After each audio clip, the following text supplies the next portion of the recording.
Hi everybody, I'm Bree the Plant Lady checking in with a weekly garden tour. And as you can see, I am back home in my Foodscape here in the Raleigh, North Carolina Zone 7 area after a week at my parents' house. And the garden is looking awesome. I can't wait to show you around. And I can't wait to show you all of the abundant harvest that I came home to today. So let's get busy taking a stroll. So first things first, look at all those tomatoes. Delicious. I harvested all of these today since I've been home. And these beds are just like, they're everything I dreamed of. Look at how dense the Treasure Island sweet potato is, and the okra. I've been getting tons of okra. I have a huge bag of okra I'm gonna eat tonight for dinner. And I'm so happy to still see lots of swallowtails, and wait until I show you all the swallowtail caterpillars. It's like they just exploded while I was away. Of course, these sunflowers are blooming and I'm so happy. I love these varieties that are multi-branched, so you get lots of blooms. And I have to say, I love sunflowers more in late August than I do in July. So this bed is just making me smile. I am so pleased with it. And yeah, really happy. This is the result of planting late. Didn't get this bed planted until like the 25th of June, but look at it now. It's full and great. The peanuts as the ground cover look terrific. Miraculously, the rabbits and deer have left these alone. All these different zinnias are really nice. Oh, I've been missing some okra here, so I have some okra. Usually this is too big, so I'll just let that go to seed. This is the size that I like to harvest because I like them really tender. And I definitely hope to spend at least a few minutes each day because it is hot here in the feed tank pool. Around this side, oh yeah, more okra coming. All right, I'm finally gonna have okra on a daily basis. It's one of my favorite vegetables. Actually, I'd say okra is my favorite summer vegetable. Broccoli is my favorite cool season vegetable. And then I think this is so funny. This yellow squash has been producing a lot, and you see there's a squash there that I'll harvest tonight, but look at how it's like you can barely walk through this border now. You have squash here and peanuts to your right. And then over there, it's all sweet potatoes. So very productive space, other than it, going outside of the bed. So it's really long, see it's way over here. It's planted way back in the bed, way back there. So this one has done great. The borders really haven't done a lot of damage, and there's quite a few yellow squash in this bed, all of which have just gotten outrageously long. And oh look, there's more fruit coming there. So again, this bed got planted, this was the first summer bed that I did, and I think this was around the 15th of June. So it looks a little more tattered than this bed, but that's because of the plant material. But I'm saying this so that I remind myself next year not to freak out when I don't get these borders planted until late June, early July, because it's actually working out great. I think the beds look better than they ever have.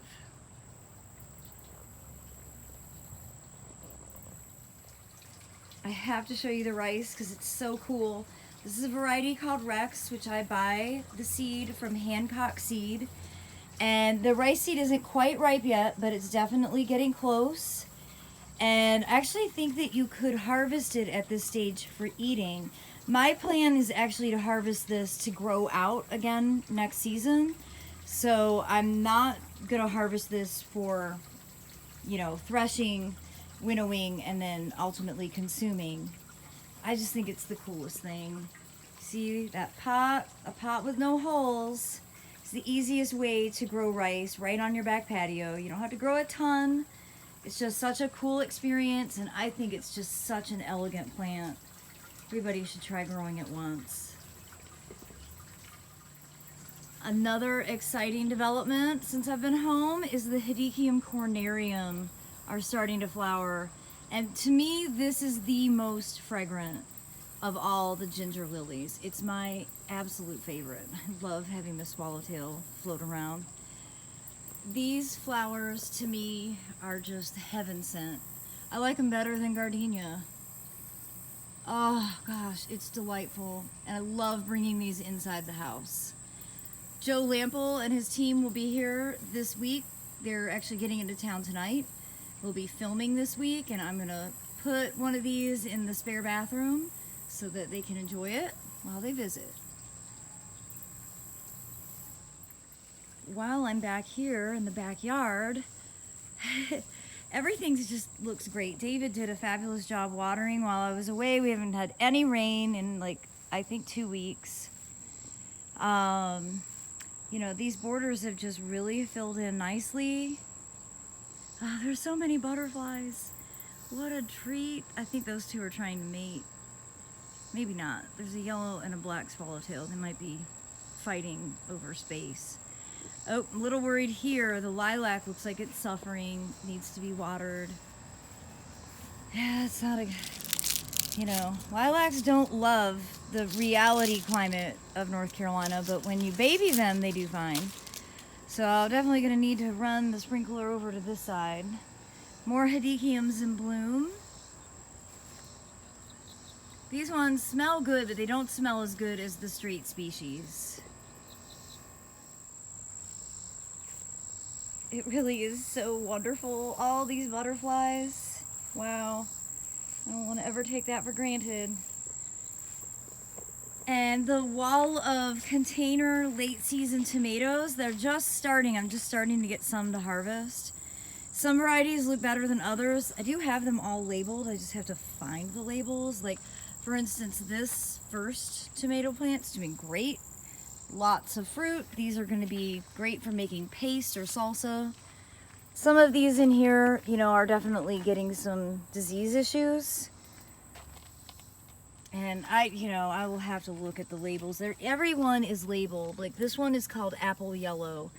And so I think that's what this one is. Probably could go ahead and harvest that. But this border, it's getting tight. I probably need to trim some of the banana leaves back. And I need to add more string, more twine to get all of these tomatoes up against the fence. Yeah, I'll do that tonight because it's getting to be a little cooler. It is so incredibly hot and dry. The Tithonias, compared to 2 weeks ago where they had one flower and I was kind of irritated. I love Tithonia. I'm not used to these short varieties, but I'm okay with it, especially here. The ones that are mixed in with the asparagus and sunflowers and bananas are kind of lost because they're not tall enough. But that's okay, now I know. And of course this sunflower, or this sweet potato edge is done fabulously. The Treasure Island sweet potatoes are absolutely my solution for filling up ground space through the summer season. I am so infinitely impressed by these. My first round of cool season veggies got planted before I left and they were pretty badly eaten. I'm gonna need to retreat these with BT, but they've been getting watered. That's the essence with BT. All these plants are, you know, doing good. The raspberry's been full of fruit and they just keep growing. So I'm not gonna keep the raspberry in that grow bag. I think it's something that I'll move to the new property where I can give it some space to really grow out and thrive.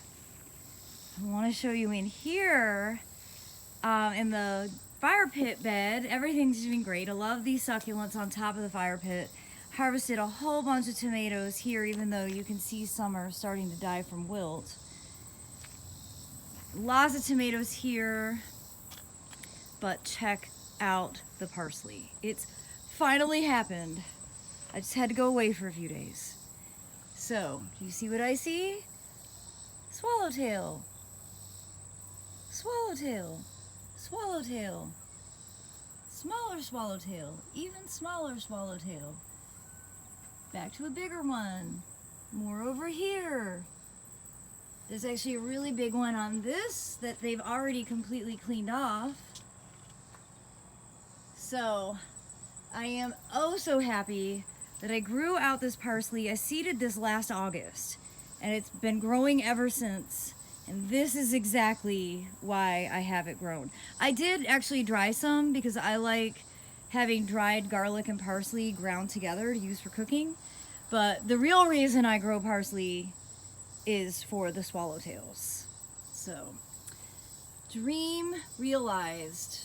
Check that off my list. More sunflowers are in bloom here at the greenhouse, and I just absolutely love all of these zinnias. I think most of these are ones that I scattered the seeds of. But these sunflowers are so cheerful. This one's kind of flopped over, but that's okay. I don't mind. That just means I can get up close and personal with all the pollinators that visit it. Still getting cucumbers and tomatoes from this border. It's ugly, but it's still productive, so not gonna do anything there. And I wanted to show you another parsley plant. Ta-da! Now, if I could just find some monarch caterpillars, all my summer goals will have been met. Let's go check the milkweed over here. Okay. I don't see a caterpillar, but I do see some munching. So maybe a caterpillar's been here. You see, these leaves have been eaten. I don't see any caterpillars. That one has also been nibbled. And ooh, look you guys. There's a lot more eaten on this plant. So I bet maybe they came and went as caterpillars. They might be like in a chrysalis stage now. These have definitely been eaten, and really monarchs are the only ones who do this. So can't fully confirm because I haven't seen any caterpillars, but I think that's a good sign. The Seminole pumpkin continues to grow in vast footage every day, even though we haven't had any rain. I'm gonna have to train these up somehow. See, it's coming down through the witch hazel. It still hasn't quite reached the peach. I'm gonna have to put that one, I'm gonna have to poke it up into that tree, because that's what I want. I want pumpkins in the peach. It sounds stupid, but you know, it's my goal. This border, I planted a bunch of coleus that were rooted from vases, like I showed in a recent video when I was at my mom's, and that's what all of these are. These were all pieces that were rooted inside, and then I just planted them in the ground. And they'll fill in some open space. This was an area of buckwheat that had kind of gone to seed and was starting to look past its prime. So I just cut it back and planted those in its place. You can see this is what the buckwheat's starting to look like. So I'm gonna clean this edge up. I'm probably gonna leave it in the middle. But I'm also really happy to see that the sesame here is really starting to flower. And this is gonna be pure white sesame seed. So out front is definitely a hybrid, or it might be straight pink or dark seeded sesame. This is definitely gonna be white seeded sesame. Again, this mix with peanuts. We have peanuts, we have sesame, we have Goldilocks squash, which is this cute little round ball squash. They're delicious. Buckwheat technically is an edible. I don't usually use it as an edible, but it can be eaten. And then the kufia is not edible, but ooh, look, here we have one of the Utopian Seed Project okras. I got these in late, and it's really a shame because I know they're really cool varieties, but it looks like I have a fruit ready to be harvested. I need to have pruners to get these out.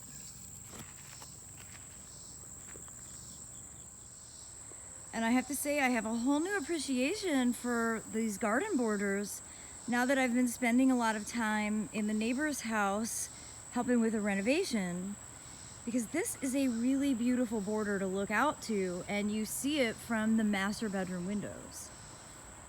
And I am so stoked to get started on here, but we're still on inside stuff. But the plan is to make the deck not so wide, but make it longer so it goes all the way to the edge of the house. And then those windows will actually be doors that come out to the deck. And then the stairs will come down to a concrete patio. And then we're going to have like a proper Roman fountain that you can get in. And like when you sit down, the water comes to your shoulders, kind of right off the back deck area. We have to leave the whole middle lawn because this is all the leach field for the septic system. But we're now thinking of putting in a greenhouse to be the property screen over there, which I'm really starting to get excited about. So plans keep getting made. And it's just such a delight to have this new thing to think about. I can't wait to make progress outside on the house, but we got to do it in the right order. We don't technically own it yet, so but I don't want to make the current owner mad in any way. I just want it to all work out, and I know it will. Another view of that bed with those Treasure Island sweet potatoes. I love the texture with the okra being tall, and then the sweet potato ground cover, and then just some coleus just popping up through. These sweet potatoes are definitely going outside the bounds, but that's okay. Hopefully we'll get a good harvest. And over here, where I've been training this variety of the Treasure Island sweet potato to grow up, it's done its job. It's totally covered now, and I absolutely adore it, especially with that swallowtail that just cut through. I just think it's so cool. It's everything I wanted it to be, plus some. I'm really happy with that. I know in one of my recent tour videos here, I was talking about this vine that they often call snail vine, and here it is starting to bloom. So you can see why they call it snail vine, because when it's in that stage right here, you know, it totally looks like a snail, and then it opens to be this pretty purple. It's a legume, and this was hardy. I planted this last spring, and it came back. Now this is of like the warmest place on the property. This is south facing, so in the winter this gets full sun. I definitely call this my zone 8. This is a zone 8 border right here. And you know, I have a lot of weird things like that Kufia has been totally hardy. No problems with Sarissa coming through. Even this Justicia, the shrimp plant, has been hardy for like 8 years. Which, yeah, I didn't plant it with the intention of it being a perennial, so it's kind of awkwardly placed, but that's a microclimate there, and everybody has them. Everybody has warm microclimates and cold microclimates. You can take advantage of them. And all these planters in the driveway, David did a fantastic job keeping everything watered. You can see this rice, the Black Madres, is going to seed, and it's got, I just think, such a cool color contrast between the seed and the foliage. And over here you see the seed is a little less mature. This came out like a week later than the other pot. So these are still in their sort of tight conical shape. You can see how they're wind pollinated. You can see the anthers, the little white things. And again, these are just pots from Lowe's with no holes. They've been out here in my driveway in full sun all summer. So yes, you can grow rice. Even in the north, if you were to do a pot on your driveway, I think you could still grow rice and get seed from it if you grew it like this. This border is, the front porch area is really looking kind of charming and magical. Maybe crazy for some, but to me it's charming and magical. These tomatoes are doing wonderfully. I couldn't resist. I went plant shopping in Aiken at the garden center that my mom works at. They have such beautiful plants. Really terrific garden center called Cold Creek Nurseries. And I'm actually going to be there October 2nd doing classes on foodscaping in containers for the fall and winter season. So if you are in and around Aiken, you should come join me. It's free and it will be a really fun day. And I can't believe how many strawberries there are. I have to come out. We have to harvest these. They cannot get wasted. This snowy bell has exceeded all of my expectations. I can't imagine gardening without it.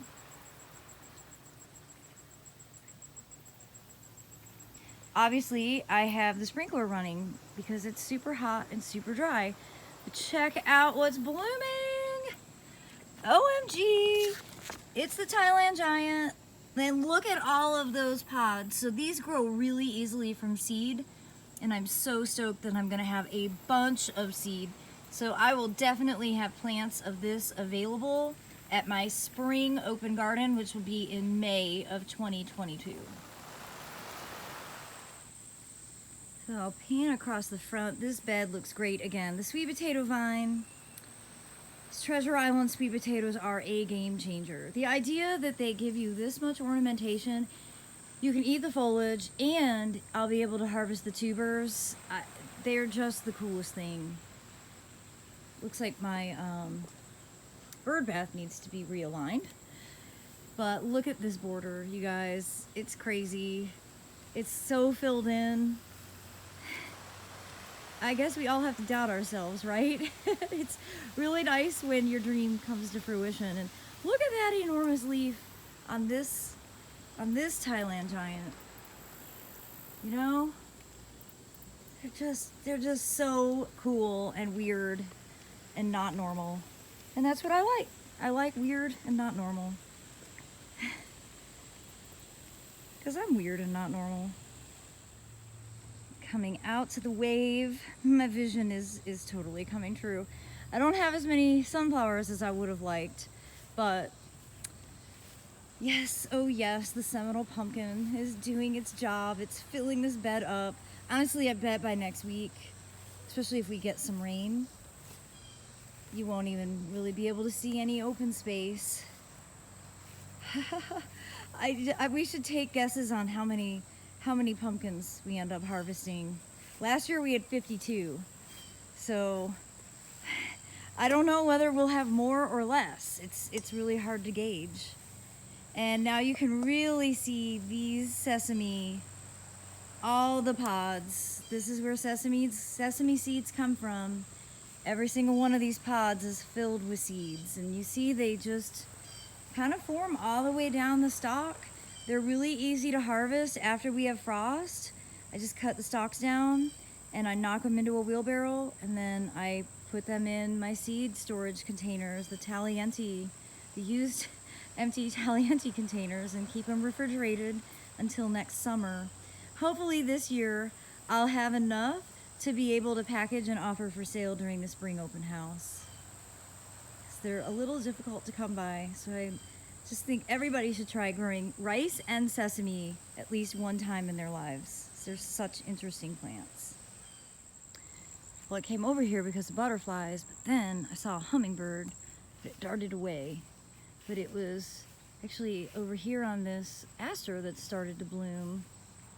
This bed, definitely, we don't really water this very much, so these plants have to be able to do their own thing. It doesn't look terrible considering I haven't done any maintenance to this since like March or April. All the things that I transplanted in here are doing well, like the sedum is definitely starting to naturalize, and the pycnanthemum here. But you know, these are kind of pathetic compared to that pycnanthemum that I showed you from my parents' house. So I definitely need to put these in, need to be kinder to the pycnanthemum and put them in areas where I can get some water to them, because they would really do so much better. There's a pan across here. Just think, oh, doesn't that hammock look so inviting? Maybe I'll have to sit in it for a few minutes tonight. Just because it doesn't get used very often. I don't know if it's exactly golden hour, but it sure feels like magic light right now. Days are definitely considerably shorter. I just love seeing all these butterflies. North side is full and low maintenance. I haven't done anything over here at all. Water it every now and again. Like I said, when I'm done watering the front, I need to come out and set the sprinkler up here to give this poor lilac. This is my favorite lilac. This is the one that actually smells like lilacs are supposed to. It's Syringa hyacinthiflora XL, but it's clearly the most wilted plant in the entire yard. So, you know, it's not necessarily meant to live here. It's more of a work to keep it alive kind of plant. Well, in case it isn't obvious, I am gonna be busy making sauce and salsa tonight, and sharing this bounty with Joe Lample and his team as they come this week to film. And I hope all of you have enjoyed today's tour and will be inspired by this late August foodscape. And I look forward to sharing more updates next week. Thanks for watching, everybody.